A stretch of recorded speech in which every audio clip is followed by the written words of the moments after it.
E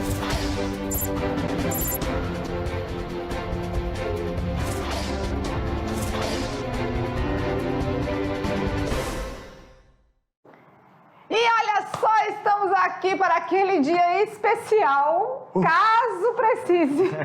O que acontece quando a galera não conseguiu compreender o assunto e precisa se dedicar mais um pouquinho? Não, na verdade é quando eles querem estudar mais. Ah, é muito amor pela matemática, né? Gosta muito aí, né? Vai lá e quer fazer de novo. Pois é, né? Então, nessas circunstâncias, nesses casos, a gente faz aqui, existe uma aula de revisão para a recuperação. Então, agora trabalhando os assuntos da unidade 2. Então, a gente viu muita geometria analítica em diversas formas, em diversas figuras geométricas aí, né? E trabalhamos tudo isso no plano cartesiano. Então, agora a gente vai rever alguns tópicos. Alguns porque todos não dá tempo. E outra coisa, na recuperação a gente faz o quê? Explana o conteúdo e resolve um exemplo. Explana o conteúdo e resolve um exemplo. Então, o tempo fica meio que apertado. Então assim, nós temos aí, tirando as aulas de avaliação, as 16 aulas na unidade, né? Aqui hoje, nessa aula de 20 minutos, a gente revisa apenas 4. Porque a gente faz exemplos com vocês. Agora, vale ressaltar que não necessariamente cairão assuntos só desses 4 tópicos, né? Perfeito. Pode ser abordado na avaliação algum assunto que não esteja aqui nessa revisão. Tudo bem? Tranquilo? Então vamos lá, aula de número 39, o professor Sâmio tá com a gente.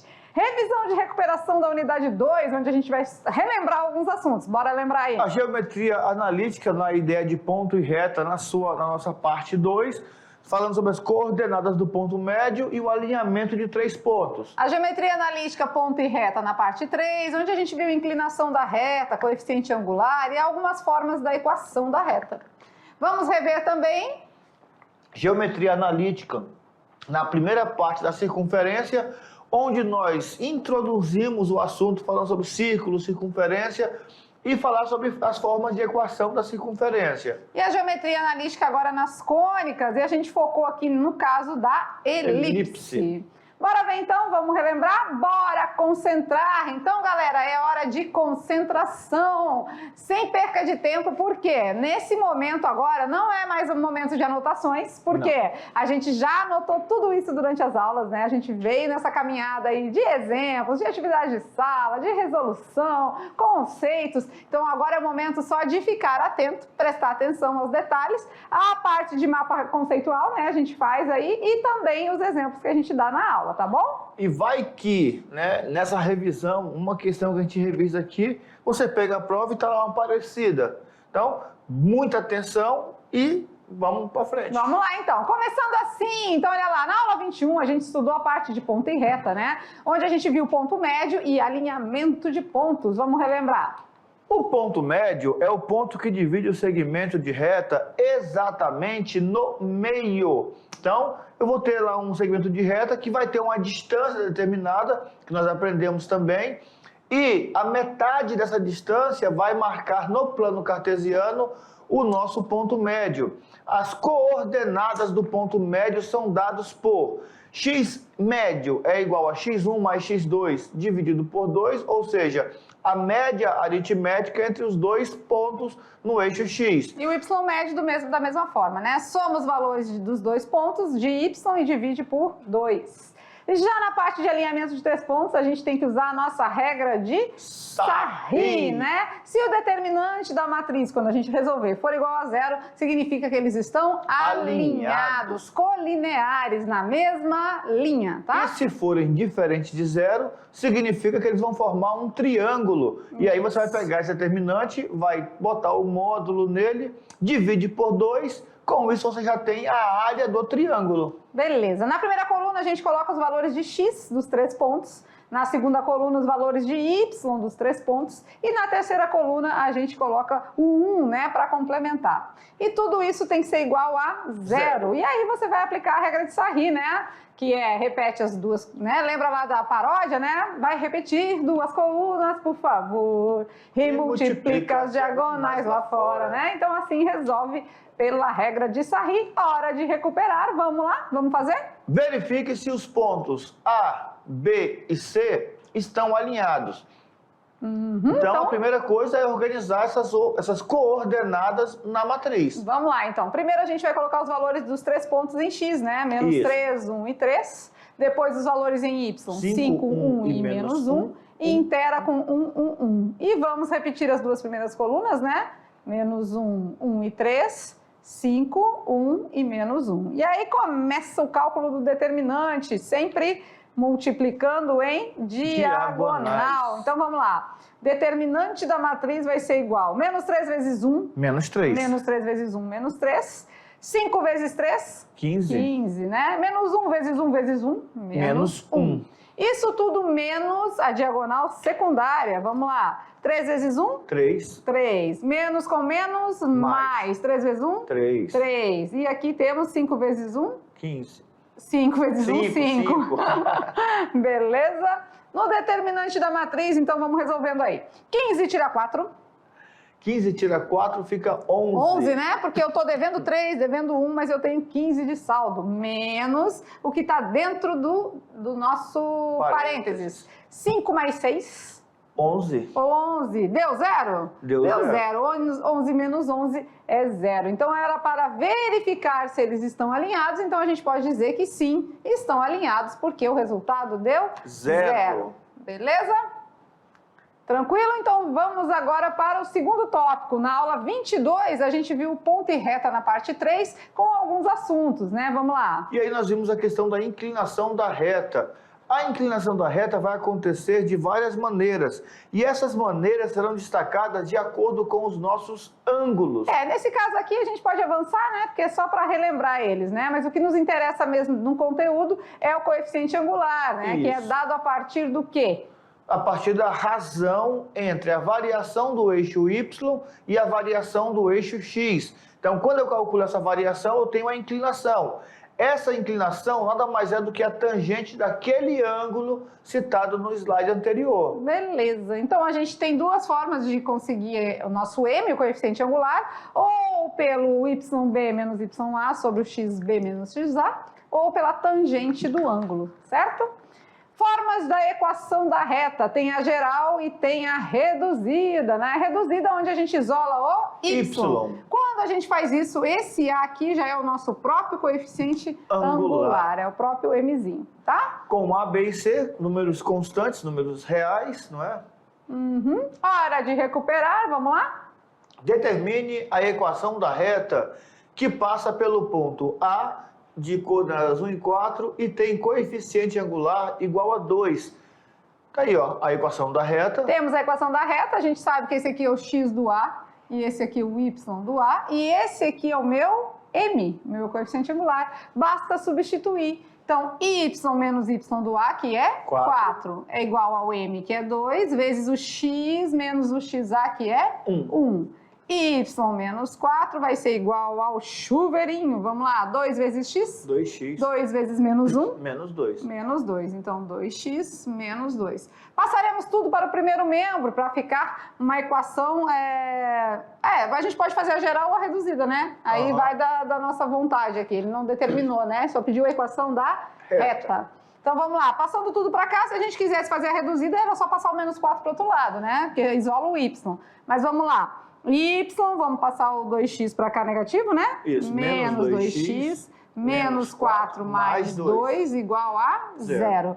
O 2x a gente costuma colocar ele no começo, né? Porque lembra lá da nossa equação geral? É ax mais by mais c. Vamos colocar ele na frente aqui então? Menos 2x mais y. E aqui, eu tenho 2, mas eu devo 4. Fica devendo 2. Fica devendo 2. Igual a 0. Isso, podemos deixar assim, mas ainda se quiser melhorar pela educação matemática, a gente não gosta de iniciar com valor negativo, né? Podemos multiplicar tudo por menos 1. Ixi, ficou atrás do professor, peraí. A professora hoje esqueceu que... né? Podemos multiplicar tudo por menos 1. Multiplicando tudo por menos 1, o que vai acontecer?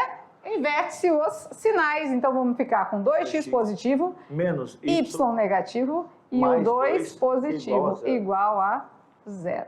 Beleza? Perfeito. É um processo, vai depender. Se é uma questão de múltipla escolha, às vezes você precisa fazer esse procedimento de multiplicar por menos 1. Tá beleza? Beleza. Vamos lá agora de aula 26.1. Agora a geometria na circunferência. Vamos fazer a parte de introdução e vamos falar sobre as formas de equação da circunferência. Beleza! Então, falando de circunferência, a gente já sabe que é um contorno, né? E que a equação geral é dada por... X menos A A reduzida, ao quadrado, desculpa. mais Y menos B ao quadrado igual a R ao quadrado. A gente fica, né, na reduzida, tá? A reduzida que a gente vai cobrar de vocês pela reduzida, a reduzida que nós vamos abordar na avaliação. Quem é o centro da circunferência? Já tá aqui, ó. É o A e o B com sinais contrários, né? O que está na equação. E quem é o raio? É quem está do lado, no segundo membro da equação, elevado ao quadrado, tá? Então, foca na reduzida, que é por aí que a gente vai.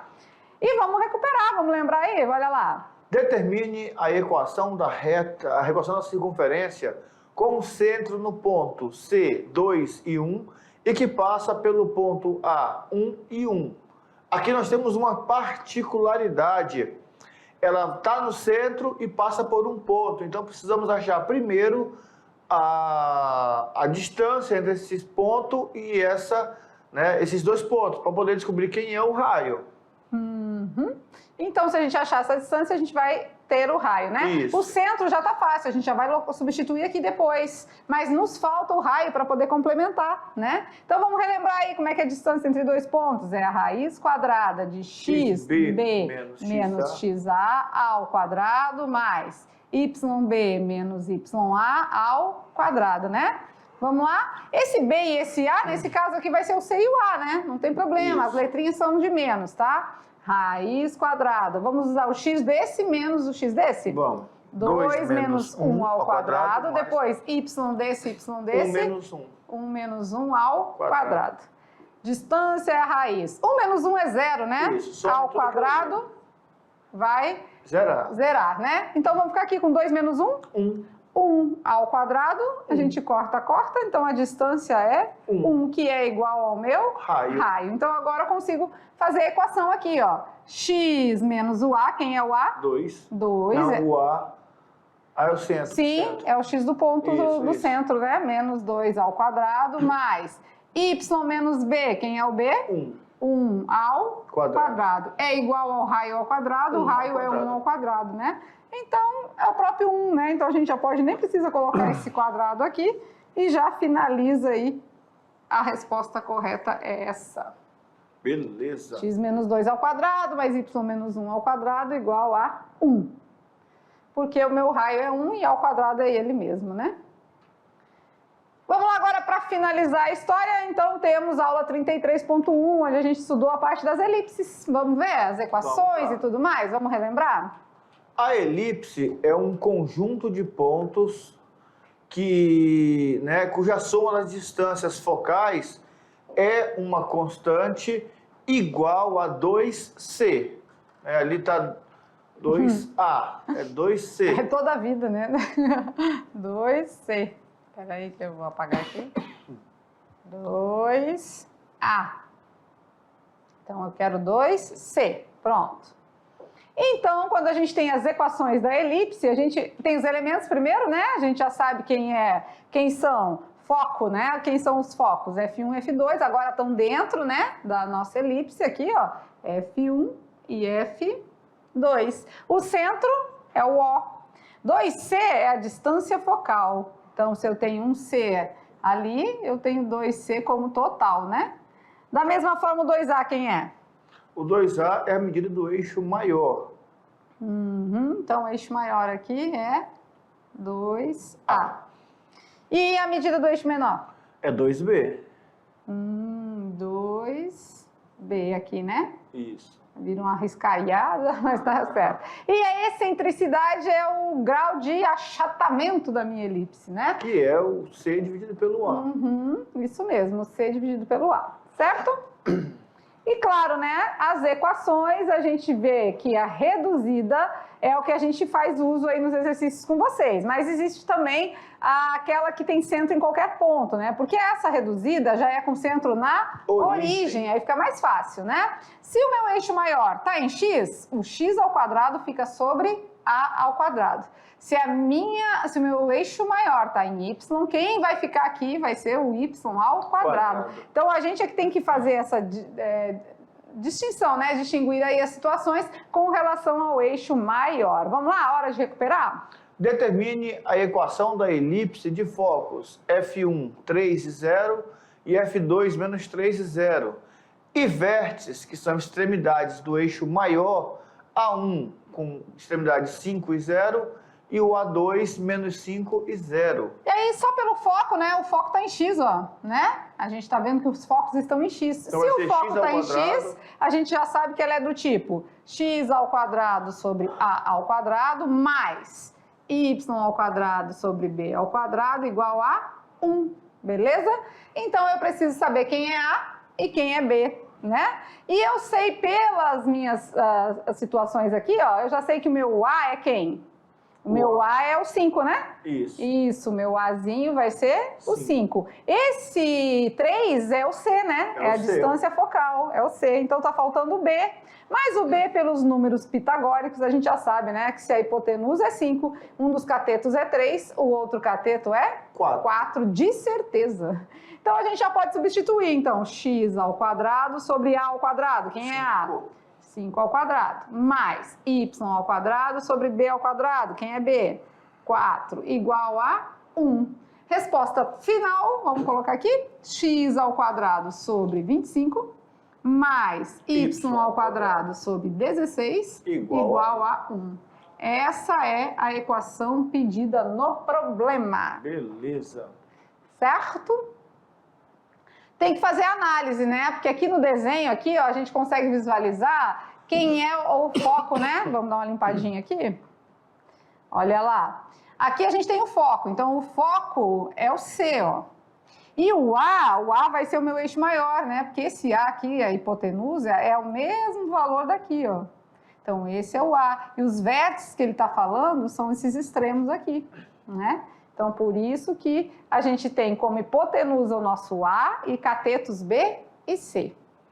Beleza. E agora fica a nossa mensaginha para vocês aí, né? Hora de avaliar, hora de colocar em prática tudo aquilo que a gente ensinou para vocês durante essa caminhada da unidade 2, né? Foi bastante assunto, mas eu acredito que bem explanado, né? A gente procurou sempre trazer bastante exemplos, bastante atividades para não ficar dúvida. E claro, agora é hora de atenção, né? Colocar na mão na massa aí.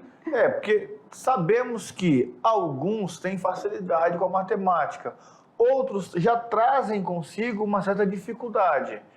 Por isso que nas aulas a gente não tenta correr muito, não abre muito o leque de pegar muita coisa, botar muito exercício difícil. Por quê? Porque a gente sabe que o entendimento é diferente, mas tenho certeza que tudo que foi cobrado é o que está na grade, é o que está sendo necessário para vocês que vão fazer o Enem.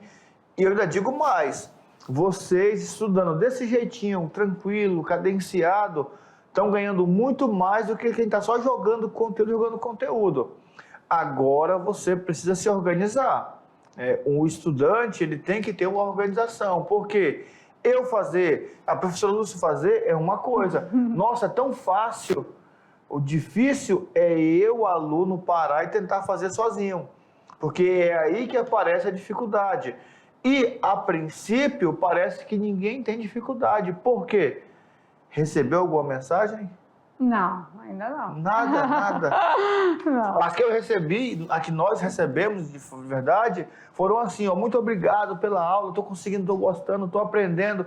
Isso é ótimo. Mas queríamos também receber, olha, estou com dificuldade nisso, tem como revisar isso, tem como reexplicar isso, tem outro jeito de fazer. Queríamos também receber esse tipo de mensagem.